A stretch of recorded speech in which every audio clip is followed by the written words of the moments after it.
2015 সালের অক্টোবর মাসে শ্যাম আব্রাহাম ও তার পরিবার অস্ট্রেলিয়া থেকে প্রতিবারের মতো এবারও কেরালায় তার দেশের বাড়িতে ঘুরতে আসে। শ্যাম তার বাবা স্যামুয়েল আব্রাহামকে ও কিছু আত্মীয় স্বজনকে বলে যে সে এইবার অস্ট্রেলিয়া ফিরে গেলে সে আর জীবিত ফিরে আসবে না, একটি কফিন বন্দি হয়ে ফিরবে, আর বলে আমার মৃতদেহ যেন আমার দাদুর পাশেই কবর দেওয়া হয়। তখন তার বাবা ছেলের মুখে এইসব কথা শুনে খুব ভেঙে পড়েছিলেন, কিন্তু পরে স্যামুয়েল ভেবেছিল তাদের ছেলে হয়তো হতাশা বা কষ্টে আছে, তাই তাদের এতদিন পর দেখে একটু আবেগে এসব বলছে। 2015 সালের 11ই অক্টোবর শ্যাম ও তার পরিবার কেরালা ভ্রমণ শেষে অস্ট্রেলিয়ায় ফিরে আসে। সেদিন রাতে শ্যাম তার পরিবারের সঙ্গে ডিনার করে ঘুমিয়েছিল। পরদিন সকালে দেখা গেল তার মুখ দিয়ে অনবরত ফেনা বেরোচ্ছে, আর তার শরীরের তাপমাত্রা স্বাভাবিকের থেকে 10 ডিগ্রি কম। তারপর 14 থেকে 15ই অক্টোবরের মধ্যে তার মৃত্যুর খবর পৌঁছায় কেরালায়। তার বাবা স্যামুয়েল ও মা নীলাম্মা সহ পুরো পরিবার কান্নায় ভেঙে পড়ে। 16ই অক্টোবর শ্যামের মৃতদেহ কফিন বন্দি হয়ে কেরালায় আসে। এরপর শ্যামের কথা মতো তার মৃতদেহ তার দাদুর পাশে কবর দেওয়া হয়। সবাই প্রথমে এটিকে স্বাভাবিক মৃত্যু বলে মেনে নেন। পরে পুলিশের তদন্তে ব্যাপারটা রহস্যজনক হয়ে ওঠে। আপনিও যখন পুরো ঘটনাটা শুনবেন তখন বুঝবেন এটা কোনো স্বাভাবিক মৃত্যু ছিল না, এটা ছিল একটি নিখুঁত পরিকল্পিত ঠান্ডা মাথার হত্যা। নিঃশব্দ আলাপ চ্যানেলটিকে সাবস্ক্রাইব ও লাইক করে ঘটনাটা শুনতে থাকুন। কেরালার কোল্লম জেলায় জন্ম হয় শ্যাম আব্রাহামের। সে স্বভাবে শান্ত সহজ মনের ছেলে ছিল। সে পড়াশোনায় খুব মেধাবী ছিল, আর তার পাশাপাশি গান ভালোবাসত। প্রতিদিনই ওখানকার এক চার্চে যেত। সেখানেই সোফিয়া নামে একজন মেয়ের সাথে তার পরিচয় হয়। প্রথমে বন্ধু, তারপর প্রেম। 2003 সালে শ্যাম ঠিক করে সে MBA করার পর সোফিয়াকে বিয়ে করবে।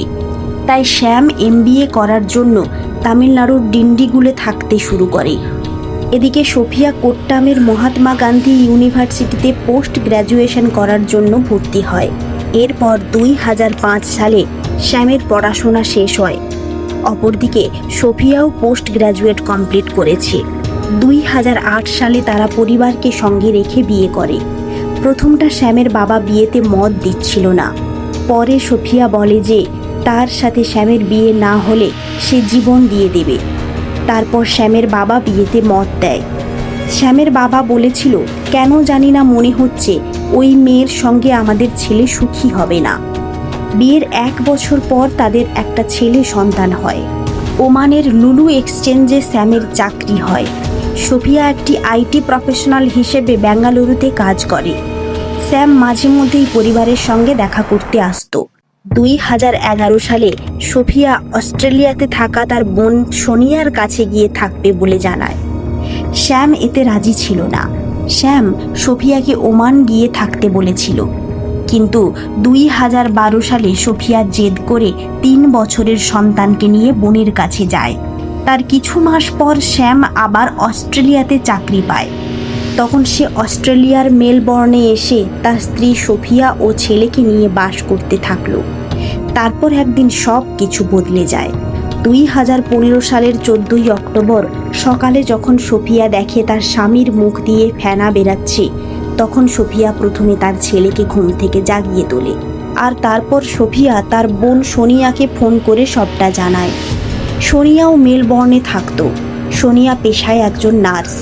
সোনিয়া ও তার আরেকজন বন্ধুকে নিয়ে সে তাড়াতাড়ি করে সেখানে পৌঁছায়। সোনিয়া সোফিয়াকে এমার্জেন্সি সার্ভিসে ফোন করতে বলে। সোনিয়ার কথা মতো সোফিয়া ফোন করে। সেখান থেকে একজন ফিমেল ডাক্তার শ্যামকে CPR দিতে বলে, কিন্তু শ্যামের মুখ দিয়ে অনবরত ফেনা আর রক্ত বেরোচ্ছিল, ফলে তাকে CPR দেওয়া সম্ভব হয়ে ওঠেনি। তারপর এমার্জেন্সি টিম এসে পৌঁছায়। তারা এসে শ্যামের হার্টবিট আর শরীরের তাপমাত্রা চেক করে। শরীরের তাপমাত্রা স্বাভাবিকের থেকে 10 ডিগ্রি কম। এমার্জেন্সি টিম শ্যামকে CPR দেওয়ার জন্য প্রচুর চেষ্টা করে, কিন্তু সব চেষ্টা বিফলে যায়। কিছুক্ষণ পরেই এমার্জেন্সি টিম জানায় শ্যাম আর বেঁচে নেই। পুলিশ ও ফরেনসিক টিম এসে কিছু ছবি তোলেন, জায়গাটা খতিয়ে দেখেন, কিন্তু সেরকম কোনো সন্দেহজনক কিছু পাওয়া যায়নি। তাই ক্রিমিনাল ইনভেস্টিগেশন টিমকে ডাকা হয়নি। এরপর 16ই অক্টোবর অস্ট্রেলিয়ার পুলিশ ও মেডিকেল টিমের সাহায্যে শ্যামের বডি কেরালাতে আনা হয়। সঙ্গে তার স্ত্রী সোফিয়া ও তার ছেলেও আসে। শ্যামের মৃতদেহ দেখে শ্যামের পরিবার কান্নায় ভেঙে পড়ে। স্বামীর কফিনবন্দি মৃতদেহের পাশে বসে সোফিয়া গুমরে গুমরে কাঁদে। আবার মাঝে মধ্যে চুপ করে বসে থেকে মৃত স্বামীর দিকে তাকিয়ে থাকে। আত্মীয় স্বজনেরও চোখে জল, কারণ শ্যাম খুব শান্ত স্বভাবের ছেলে, সবার সঙ্গে খুব ভালোভাবে মিশে যেত। কয়েকদিন আগেই তো সে এসেছিল, আর আজ তার মৃতদেহ কফিনবন্দি হয়ে এসেছে। শ্যামের মৃতদেহ তার দাদুর পাশেই কবর দেওয়া হয়। সোফিয়া কেরালাতে 10 দিন থেকে আবার অস্ট্রেলিয়া ফিরে যায় ছেলের পড়াশোনার জন্য। সোফিয়া প্রতি শনিবার করে শ্যামের বাবা মাকে ফোন করত এবং তাদের ভালো মন্দের খবর নিত।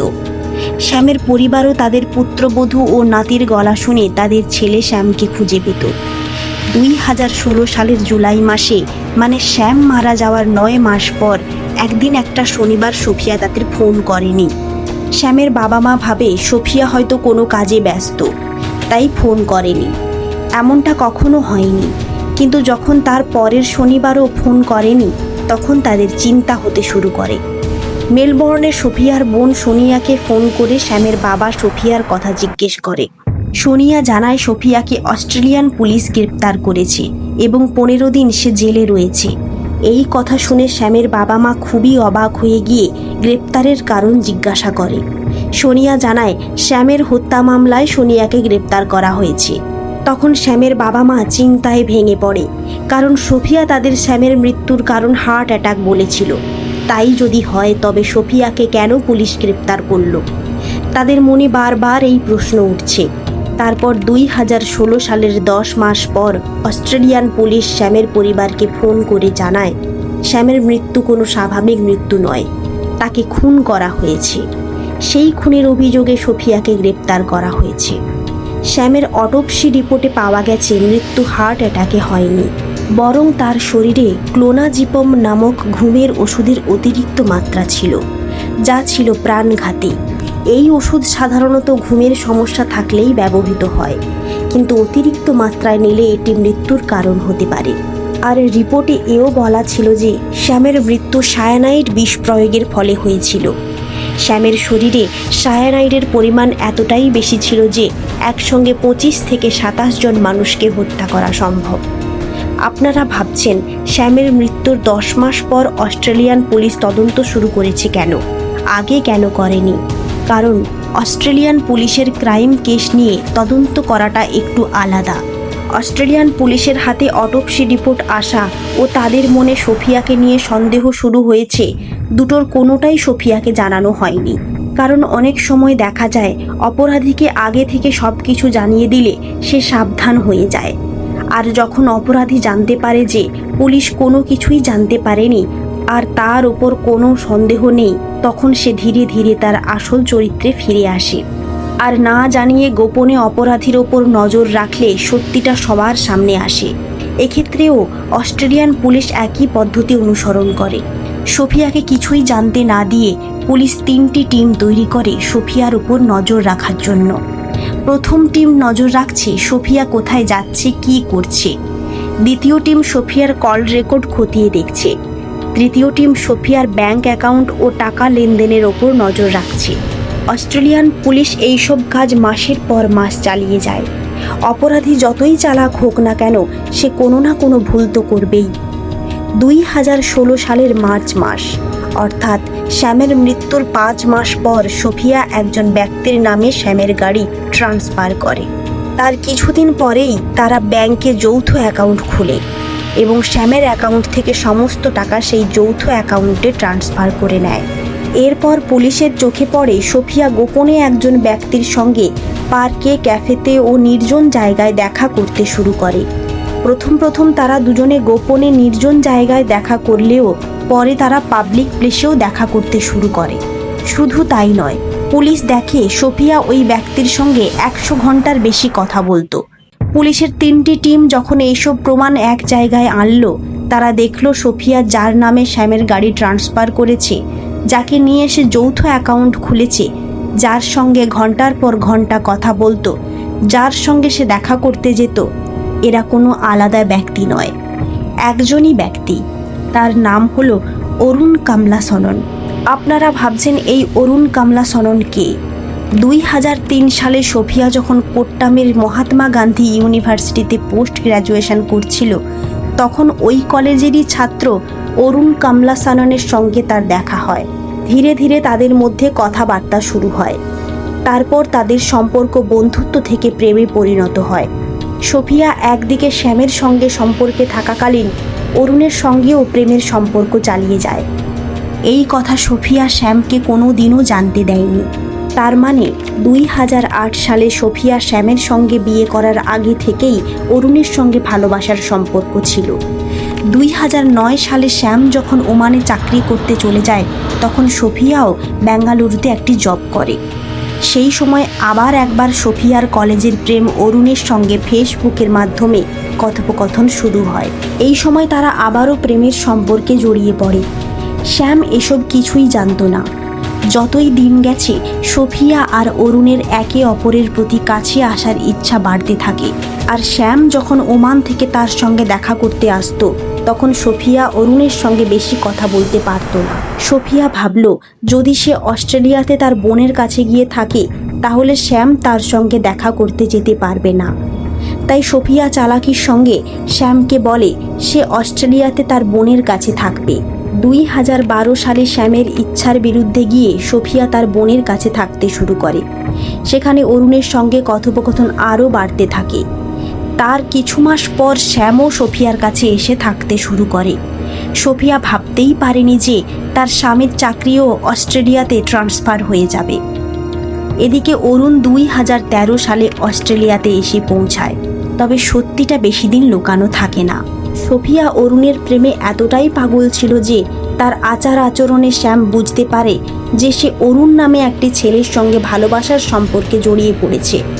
শ্যাম ভাবে যে মেয়েটিকে সে ছোটবেলা থেকে বিশ্বাস করত, ভালোবাসত, আর তাকে সে বিয়ে করেছে, আজ সেই তার পেছনে অন্য একটি ছেলের সঙ্গে সম্পর্কে জড়িত।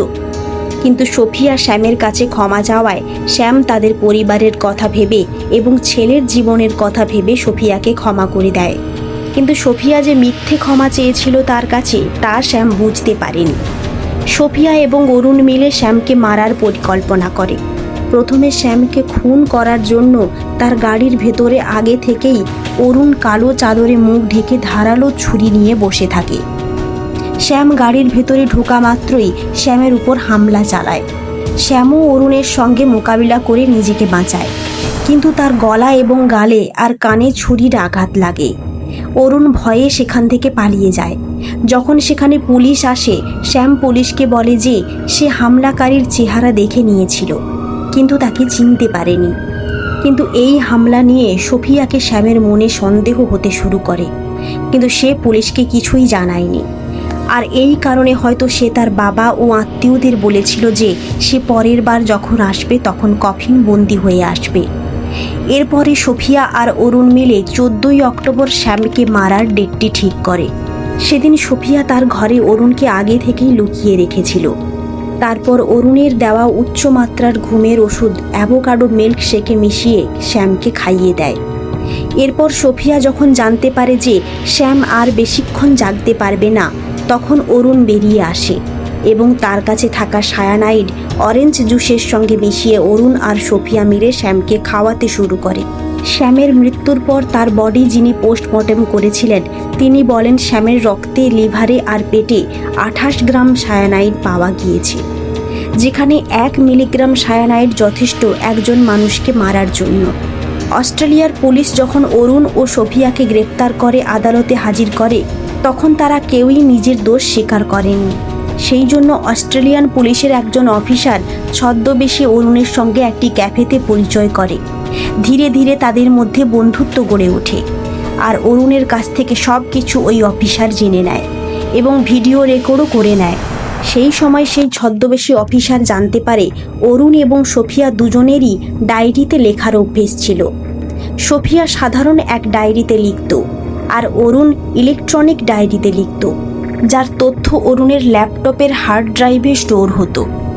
অরুণের ইলেকট্রনিক ডায়েরিতে লেখা, একদিন সে আমার হবে, এই জীবনেই হোক বা পরের জীবনে। তোমাকে আমি যতটা ভালোবাসি তা বর্ণনা করতে হাজার হাজার বইও কম পড়ে যাবে। তুমি আমার ভালোবাসা, আমার চিরন্তন প্রেম। সেই আমার জন্য সবচেয়ে উপযুক্ত, কিন্তু করবোটা কি? আমি নিশ্চিত একদিন সে আমার হবে। শ্যামকে হত্যার পরিকল্পনা নিয়ে অরুণ লিখছে, যে কোনো কাজের জন্য পরিকল্পনা জরুরি, পরিকল্পনা ছাড়া তা কেবল একটি স্বপ্ন। সোফিয়ার ডায়েরিতে অরুণকে নিয়ে লেখা, আমরা কখনোই বুঝতে পারি না কেন আমরা একে অপরের প্রতি এত বেশি আকৃষ্ট হই। আমি তোমায় জড়িয়ে ধরতে চাই আর তোমায় সান্ত্বনা দিতে চাই। আমি তোমার জন্য অপেক্ষা করব, ইচ্ছে করে তোমার বুকে মাথা রেখে ঘুমোই। আমি তোমার হতে চাই, কিন্তু তুমি তো আমার নও। তুমি কেন আমাকে খারাপ করে দিলে? তুমি আমাকে খারাপ কাজ করতে বাধ্য করো। সোফিয়া আরও লেখে, আমি আর সহ্য করতে পারছি না ওকে। ও সব কিছু ধ্বংস করে দিচ্ছে। যদি ও না থাকতো সব ঠিক হতো। আমার জীবনের শান্তি একটাই, শ্যামকে সরাতে হবে। এগুলো তদন্তকারীরা মানসিক প্রস্তুতির প্রমাণ হিসেবে দেখেছিল। এই লেখাটা ছিল শ্যামকে হত্যা করার আগের রাত। তদন্তকারীরা এটাকে হত্যাকাণ্ডের পরিকল্পনার সরাসরি ইঙ্গিত হিসেবে দেখেছিল।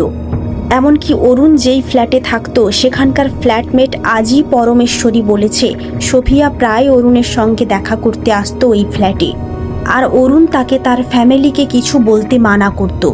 অরুণের কেরালাতে একটি পরিবার রয়েছে, সেখানে তার স্ত্রী ও সন্তান রয়েছে। পুলিশ সোফিয়া আর অরুণের জয়েন্ট অ্যাকাউন্টে দেখতে পায় ওই অ্যাকাউন্ট থেকে অরুণ তার স্ত্রীকে টাকা পাঠাতো।